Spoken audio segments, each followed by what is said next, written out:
With the entire episode out and all the activities available for players to join in, it's time for the end of the episode review of Revenant. Now, I will start off with the story and then go over the activities in the order that they've been introduced. There will be some spoilers within this video, so if you do care for the story, I do want to just advise you on that. The story of this episode is essentially dealing with Fickrell and his possession of the Echo, corrupting the ether within the Elixni and creating scorn from the living Elixni from House Light as well as House Salvation. In the meantime, on a side note, Nezarec's curse is starting to kind of take hold in Mizrax, causing him to lose control, having these outbursts, and really showing levels of corruption from this curse, potentially making him lose his mind. Now, obviously, with Crow being the new Hunter Vanguard, he's set on trying to get the Echo from Fickrell, especially making sure that the Elixni are safe from him, but also from the rest of the galaxy. And it's more of just trying to close the gap from what was open when he was Aldrin in a past life, now that he has those memories. We join up with Ido, who has been creating potions and tonics to stop the Horde of Scorn from kidnapping Elixni and also taking over and controlling the Prison of Elders, which now is the remnant of its former self. Now, because they're starting to get desperate to stop Fickrell, she resorts to talking to Aramis, at this point, the imprisoned leader of House Salvation, and kind of going against Crow's initial orders. However, afterwards, now seeing the whole ramification of everything, Crow decides to follow Ido's initiative and allow her to, work with Aramis and having, those type of situations where the collaboration does bear fruit. Because ultimately, they are able to find a location within the reef where Fickrell is hiding out. To make sure that Fickrell can be stopped, Ido creates a potion that essentially is a poison to Fickrell that temporarily removes the corruption from the ether within him, making Fickrell an Elixir once more, making it actually easy for him to be defeated by us. Now, after fighting Fickrell, we obviously inject him, kill him, stopping the corruption and saving the Elixir once again. But at this point, now it just becomes an immediate thing of, okay, what do we do with the Echo? Now, of course, with Mizrax essentially being so corrupted over time because of Nezarec, wants to take the Echo and actually use it for his own gains in the guise of helping House Light. Then obviously, Aramis, understandably, doesn't want that to happen. Now, what will happen is that when they went for the Echo, Aramis is chosen by the Echo to be its owner, and she has a vision of essentially reviving Reese for her and her house. Ultimately, she does decide to do it on one condition, by purging the Nezarec curse from Mizrax so he can lead House Light in full form, and also accepting the reality of him being a leader, kind of causing this rift between Aramis and Mizrax, essentially to come to a conclusion and have that closure when it comes to those types of fights between the two houses. Now, of course, at that point, Reese then becomes the next main target for Aramis, and she leaves, bringing her House Salvation with her off to go to Reese. She leaves us a message, just letting us know about what's going on, and that's essentially the end of that for Aramis at this point. Overall, it wasn't a bad storyline. It is nice to not only get closure with Fickrell, since we knew he wasn't dead and forsaken, and also with Aramis, ending the hostilities between her and Mizrax, essentially resolving a fight that was going on since Beyond Light. Now, my main issue will obviously be kind of highlighted later on, but the main portion of the issue that I have is just the little amount of cutscenes and unique missions that come up. Because right now, when you go through it, you're seeing all these little type of small missions, but they're reusing the areas within the seasonal activities instead of creating a unique location and unique dynamic positions. And also, there's not many cutscenes that are really there. It doesn't show up that often, And I think that's one thing that really takes away from it, because instead of showing like, ooh, this is like a really cool place, you're essentially looking at, oh, this is the place where we do this activity, or oh, this is the place that we have to do this activity, and oh, look, this place I know because this was from an old Gambit map. So again, it takes a little bit away from the actual story itself, but the problem is at this point is that it's kind of like an unfortunate reality when it comes to it, just because we have been seeing this, when it comes to the post-witness storyline. A lot of stuff is being reused, a lot of stuff is being kind of brought back, and you will see it a lot when it comes to the actual activities in this, especially when the different designs also show up. Now, it is something that is unfortunately kind of hinders as well the length of the actual missions themselves, because again, the full storyline maybe would take about I would say maybe 4 to 5-ish hours, depending on like how long you take on certain missions. And especially if you know what you're doing, you can easily get it done in much faster time than what you would be expecting, because again, each act is about like an hour and a half to 2 hours at most. So you can really just go through it all in less than like a weekend and still have a lot of time to still go for everything else if you cared about the story. Now, as much as it is like a short story, I'm not going to bash on it too much, because again, the fact that we got a closure for Fickrel and Aramis does make it a little bit more tolerable, because again, at least we aren't leaving those threads out to dry like we did back with Echoes. Now, moving on from the story, we are going to be going over the different activities that have shown up per act. So in Act 1, they brought in the Onslaught, this time in the form of a Salvation. Now, if you haven't played through Onslaught or the activity itself, like this is the first time that you're hearing about this, because again, this was something that was brought in during Into the Light, which happened before the final shape. Essentially what it is that it's just a wave-based activity with boss fights, after every 10 rounds, and then every 5 rounds in between them, you'll get a little sort of mini mission that you would have to do. Whether it is to either clear out an enemy location, if you're doing it through the Into the Light one, or for Salvations, rescuing Elixni prisoners. Now, you can get certain special tasks, and those are bonus rounds, where you would be able to get a free box of heavy ammo to replenish your specials and heavies, as well as getting more resources, which again, I will talk about later on. Now, you can either do the 10 round fight, or if you want to get more rewards, you can also go for the full 50.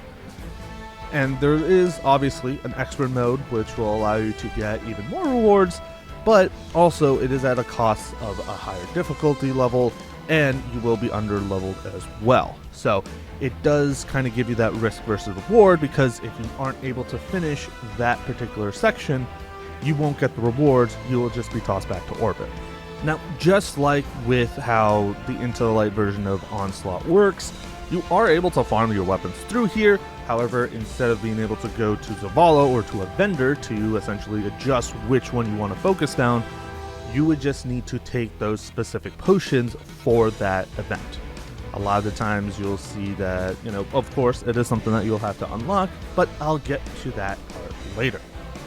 Now, it is not a bad way to farm weapons, especially since it's like, it's a 10-minute thing. You can get a weapon right after that, or depending on if you have certain potions, you can get a little bit more.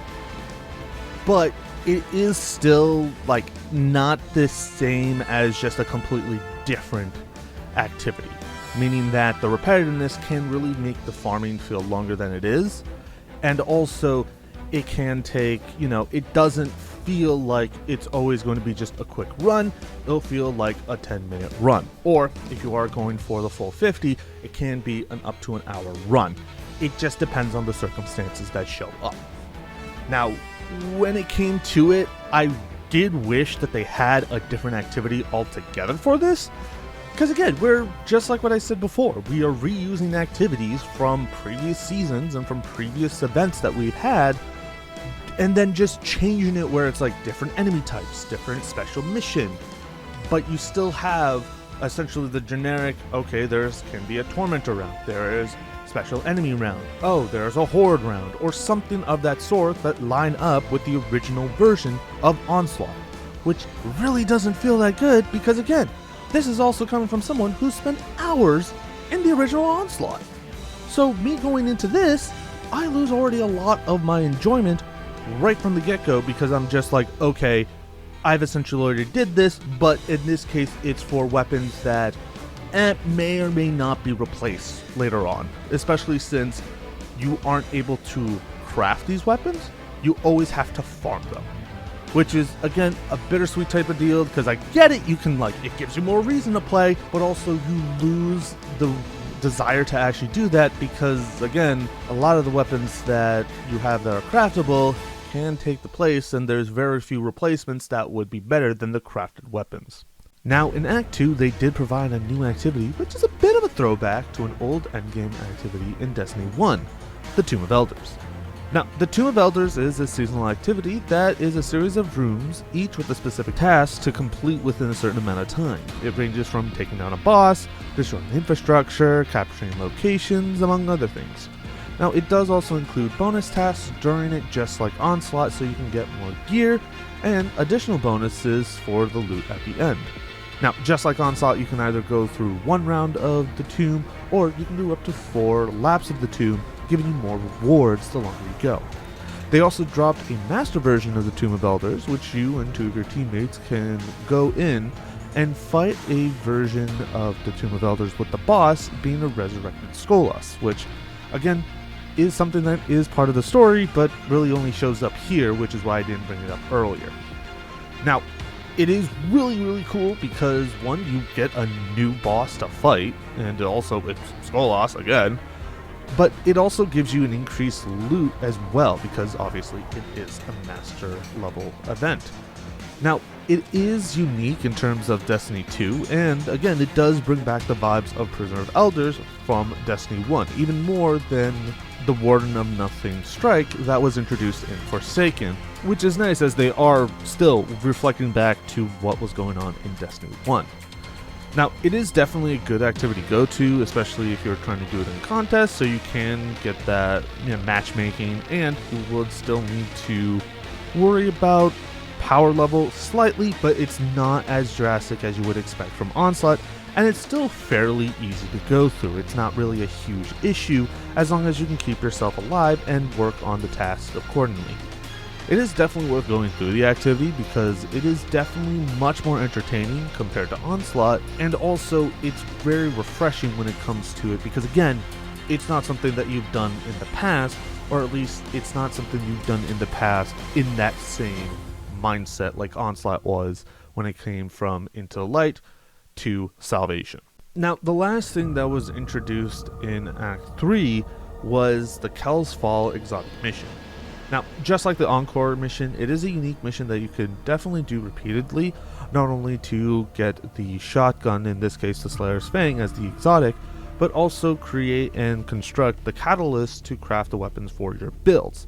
Now, the shotgun itself is cool, as the pellets can bounce off into other enemies when you shoot it into one, and kills will also provide you with Nightworn Sight, which also allows you to get a faster reload speed, precision damage, since kills while you have Nightsworn Sight will give you True Sight, which does make it a little bit easier, especially since those submutations will also be able to weaken targets instead of just not only damaging them, which is really nice. And then obviously you would have the ability to set up the different perks and also what you would be able to use for it, which again makes it more a custom for you to build with whatever you're trying to use it for.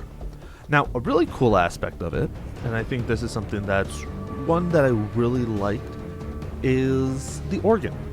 Now, if you haven't gone through it, you would be able to see an organ that is in the front area. It's within like the first part of the actual mission, and you can actually play certain keys for certain rewards, whether it's to unlock different items, go through and get some progress on field work, or my personal favorite is being able to fight the Organist for that.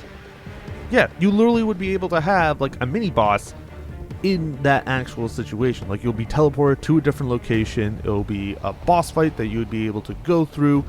And the cool part is that because people have always been looking into it, they have found pretty much everything that you can unlock with all the different keys and codes throughout the exotic mission, so you aren't just kind of walking around hoping that you would be able to understand what's going on. You can just look up a guide just to see what codes you would need or what combinations of notes you hit to get those specific unlocks. Now, there are also some other things within there that are hidden, which is nice. It does give you a little bit more of a reason to explore the area, especially when it comes to going through and taking care of the catalyst, so you can kind of knock out a couple of birds with one run, especially since you get all the catalysts on the go round, and you can essentially complete everything within one run of the expert mode of the mission, so it's pretty nice and convenient. But that being said, there is a bit of an issue that comes with this. Now, you have to go through the mission multiple times, and that's again because of the storyline itself. You find the location, which is where the encore type situation comes into play, where you run it multiple times, but because you can do all the act within a single day, you essentially are running through the exotic mission at least 3 times within the span of like an hour or 2. And depending on if you're doing it solo or not, it may take longer, which again doesn't really help the whole aspect of the grind, because you also still need to do the grind since they're materials that you get from the mission to get more tonics, which doesn't really bode well in terms of what you would want to do, because again, you are kind of forcing yourself to this chore of running through the mission over and over and over again for those materials, even though technically all the stuff that you would have wanted is already done. Like, you already got the catalyst, you already got the gun, you already got all the missions done, got all the collectibles. But no, you still got to run through it over and over and over again, which again does detract away from the actual fight, because as much as it's cool for the story, the boss is the only thing that changes. Every single time the run is pretty much the same, give or take maybe 1 or 2 minor details, but even then those details aren't even really that minor, because it ultimately does the same process over and over and over. Like, again, the only thing that really was different was the final time that you had to go through it, which is the 3rd time, where you actually are fighting Fickrell, because at that point you actually have some sort of cutscene at the end of it, not just a mission clear and that's that.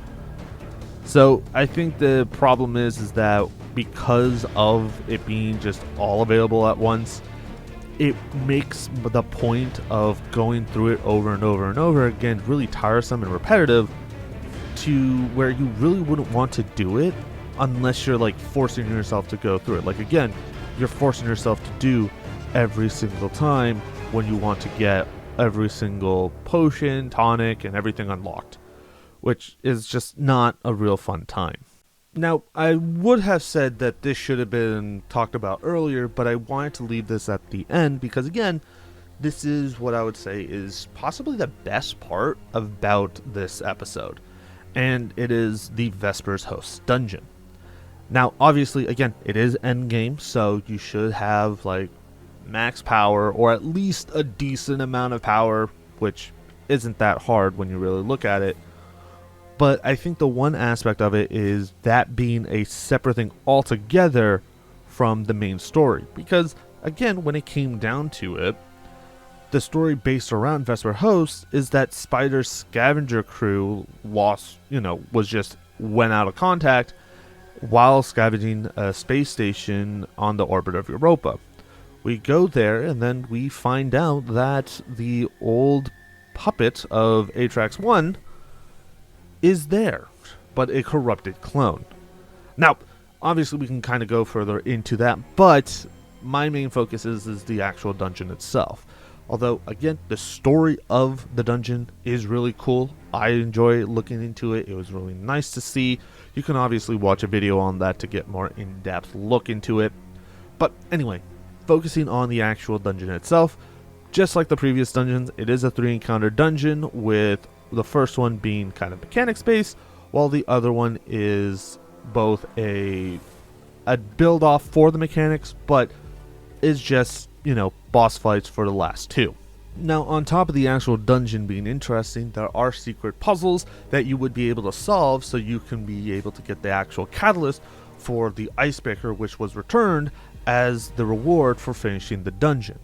Now, it is obviously a random drop, however, they actually did add something different that I'm glad that they did, because it does show that they're taking their endgame stuff more seriously.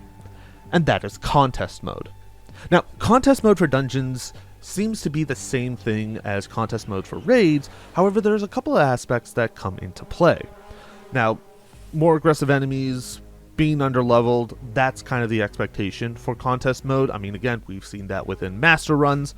However, there are a couple of additions that come into it. Instead of being able to revive willy-nilly, you have tokens that, obviously, just like how they are in the raid, you resurrect somebody, you lose your token. So the most that you would be able to do is 3 if everyone dies multiple times, over the actual run.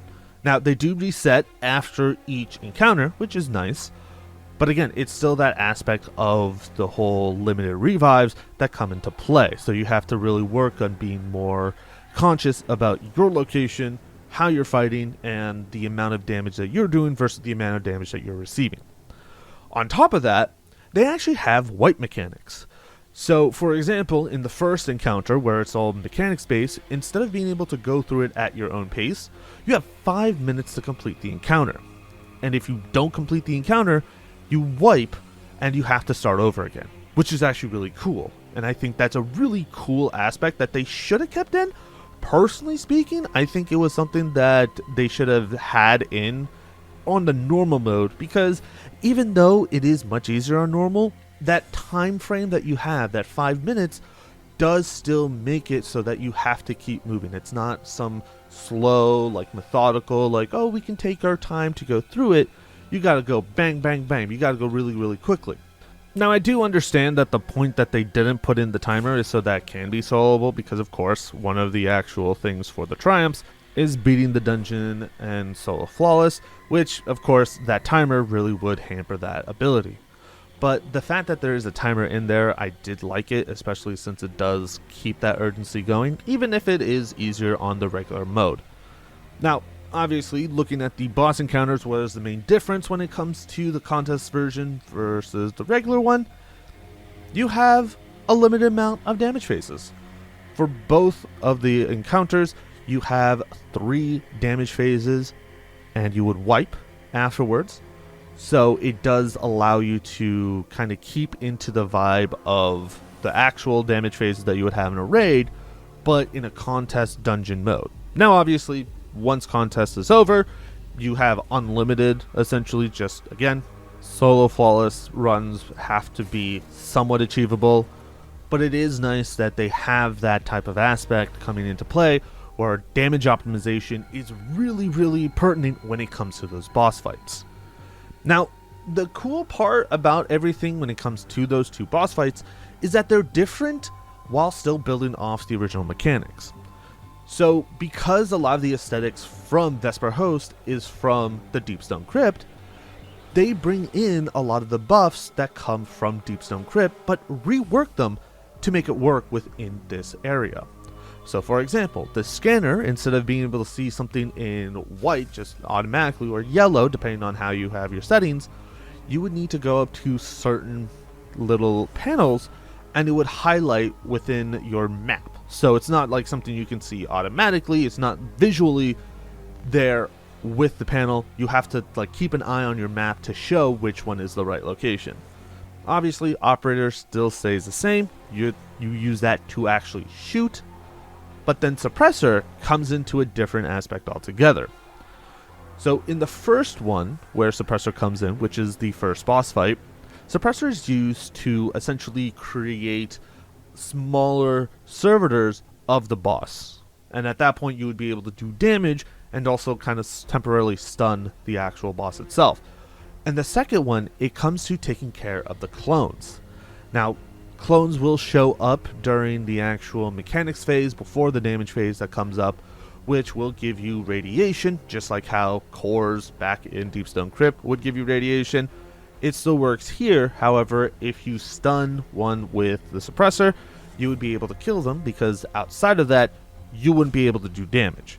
Because again, these different reworks make it a lot easier for you to be able to see the unique designs that come in, but also still maintain the same aesthetic from Deepstone Crypt, even though, again, it still fits in that whole vibe of reusing assets and reusing mechanics, but being able to tweak it to the point where it doesn't feel like you are actively just recycling content just to make, a nice dungeon. It actually seems like there was some thought put into it, and the vibe itself overall fits very well, especially since a corrupted version of Atrax 1 is what you're fighting.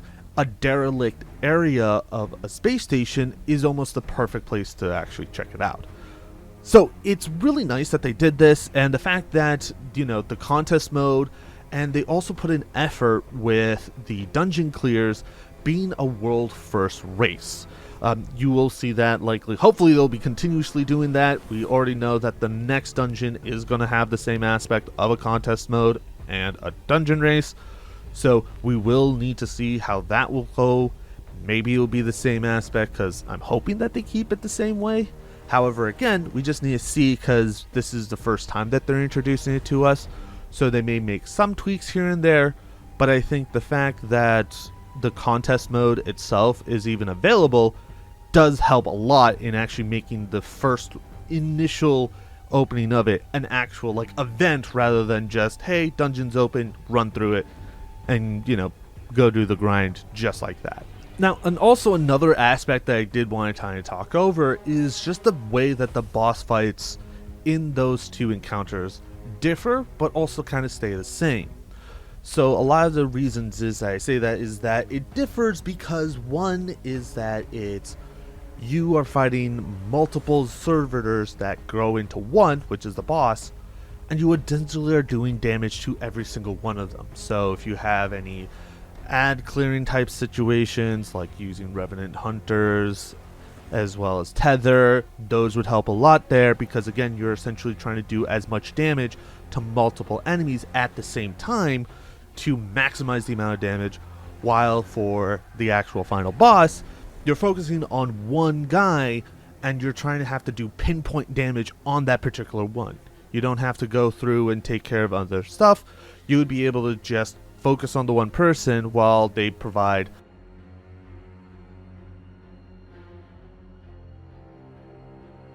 well telegraphed attacks, which are insta-kill, but are very obvious on where you have to be to avoid them. And also different puppets that really don't take a lot of damage to take them out of commission. Now, when it comes to the final boss itself, it does feel chaotic, because again, you're going in an area where there's just multiple different attacks, and then obviously you have the puppets, which kind of add into the chaos.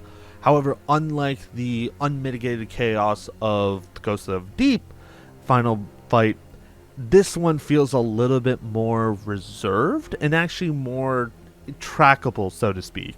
Like, you're able to keep an eye out for the fights, you can keep an eye out for the puppets, because again, it's not a lot of puppets, it's maybe one or two that hop in, and then there's some on the edge. And then obviously, like I said before, you have those well telegraphed insta-kill damage parts, which again, very easy to avoid, it's not hard to, and there's also spots where you would be able to just avoid having to move altogether. So again, it's not a difficult situation, but it can definitely be a chaotic one if you're not really paying attention. Now, a nice thing that you can do, which I think a lot of places in Destiny 2 really haven't taken advantage of, is the fact that you are able to extend the damage phase for the final boss by going into the little bunker.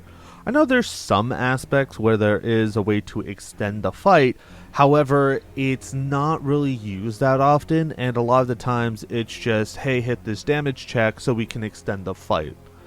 And I think that's something that's really nice. I think the only other one that I can really think of off the top of my head is Garden of Salvation when it comes to the tethering for the actual fight itself. You can do the initial one to start up the damage phase, and then the second one is to extend the damage phase so you can get more damage out. But at that point, again, that is just kind of the only one that I can really think of at the time.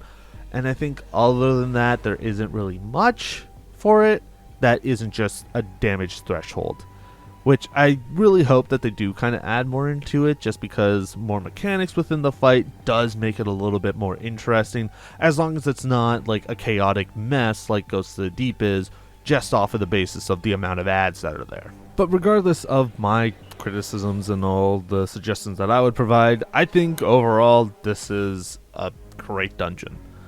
It's not as chaotic, but it's also not as kind of tame as what it could have been. And the fact that it still sticks with the Deepstone Crypt vibes, still has kind of the same boss, but does make a lot of changes with the different aspects of it, just like I said before, with the actual buffs and also how they're used. It makes it a lot more of an engaging time, and especially since it's really, really good because the weapons within there are also really good to use. I'm also using one of the weapons that, funny enough, was part of like this weird little conspiracy, which is kind of funny when you really look into it. But again, I digress. The dungeon's great, definitely worth going through it, definitely worth, the time to put in to check it out and check everything out with it as well. Now, as much as I, go and ooze over the dungeon, I think the overall story itself is possibly not in the same light as it should be. My main issues come primarily from the grind of the activities, and it's not because the weapons are not craftable. It's fine that they made them so that you have to farm the activity, that's fine. I mean, that's something that we've dealt with before in the past, and it's nice that they're doing that once more. However, my main issue, it comes from the potion making process and the grind for materials for that. Because the access of those, those actual focusing is based off of the potions themselves rather than just being able to go to a vendor. Like if Ido had an option for you that you would be able to focus on the specific weapon that you're looking for, or a type of weapon, like any type of focusing would be somewhat tolerable compared to this. Because the aspect of you are going through the activity to grind for the materials, to try and get the potion, to then be able to focus on getting a specific weapon, it just there's so much to do for the farming to be optimized that becomes more of a chore than something you would actually want to do. Like, I'm doing like 5 different steps. Granted, all of those steps are happening at the same time, but to actually have them work properly, I would need to just do like 5 different things, then go and then hope to God that I'm able to get the potion that I want to get from the unlock, and then rinse and repeat until I get what I want. And then at that point, you would be able to focus it and then grind for it, instead of just going up to Zavala and just be like, hey, I want to grind this. Can I grind this? Cool, thank you. And then just going into Onslaught. Like, that is my main issue with this. It's just because, one, you are doing all this stuff so you can have the ability to focus, when backing into light, the whole focusing on aspect of it is, hey, just do a round of it, play with a type of weapon, here you go. Simple as that. Very straightforward, very easy. This just complicates the whole thing to a point where it doesn't want to make it straightforward for you, but just is there to pad the playtime that you're going to be putting into the activity. And that is essentially what they're trying to do. We've seen this before when it comes to the stupid like collection stuff, the quests where you have to do like a billion things that people don't want to do, and other aspects of that. So it's not a surprise that they're doing this, it's just a disappointment when it comes to it. Especially since, even with the field works that you can get so that your farming becomes more efficient, it still doesn't really help the grind itself in total. Because again, you're still having to do all those steps. The only difference is hey, one step is shorter than the other steps. And again, that is not something that you would want. I would rather it be just a few steps that take like no time at all, so I can focus more of my time on the actual farming aspect of it. Because if it's the farm that you want, don't make me have to hop through like different hoops and jump over different barriers to get that loot, or at least have a chance to focus that loot down. And I think that is something that made it a lot more of a pain in the ass for everyone, maybe just because, again, not only the fact that the potions, like, you have to grind the materials for, and you have to do the activities to grind said materials for specific potions, for specific tasks, but also there was a point where the potions didn't even work properly. Like, for a decent amount of time, one of the potions that you would take would not be focusing on what the weapons you would want. It would be something completely different, or it would be something that isn't even related to it. And I think that problem is the fact that it doesn't help when I know that my efforts of getting that potion to focus might not even be the actual focusing that I would want. So that just brings it into even a more of a letdown, which is just, it's not fun to kind of go through that and have the fruits of your labor be essentially just like crap in the end.